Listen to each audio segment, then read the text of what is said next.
Next demon Pawan ఏవికి వస్తే నాకు తెలిసి డిమోన్ పవన్ ఏవి కాదు అది బై మిస్టేక్ ఇది రీతు చౌదరిని బయటకు పంపించారనమాట. డిమోన్ పవన్ బయటకు పంపించి అది రీతు చౌదరి ఏవి అని చూపించాలన్నమాట. బై మిస్టేక్ అయిపోయింది, అది రీతు చౌదరి ఏవి, నీ ఏవి అనుకుని వేసాం అని చెప్పాల్సింది బిగ్ బాస్. నాకు అలాగే అనిపించింది అనమాట. మొత్తం ఇది డిమోన్ పవన్ ఆట మొత్తం రీతువే ఉందన్నమాట. అక్కడ క్లియర్ కట్గా ఇంకా చెప్పేశాడు బిగ్ బాస్, మీ వల్లే రీతు చౌదరి ఇన్ని రోజులు ఉందని క్లియర్గా.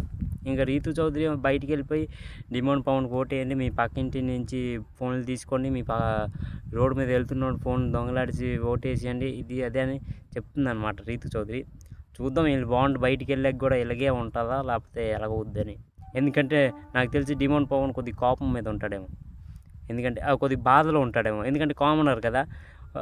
దీనివల్ల నా గేమ్ పాడైపోయిందా అని ఒక ఆలోచనలకు వస్తాడనమాట. అక్కడ సెలబ్రిటీ ఎంత పెద్ద సెలబ్రిటీయే ఫోకస్గా ఆడుతుంది. కళ్యాణ్తో ఏ లింక్ పెట్టుకోకుండా, ఏ బాండ్ పెట్టుకోకుండా, ఉట్టి ఫ్రెండ్షిప్ బాండ్తో అలా నడుచుకుంటూ ఫోకస్గా ఆడి కప్పు తీసుకోబోతుంది అనమాట తనుజ. ఇక్కడ డిమోన్ పవన్ కామనర్కి వెళ్ళి అంత సీరియస్గా ఆడలేదని నాకైతే అనిపిస్తుంది.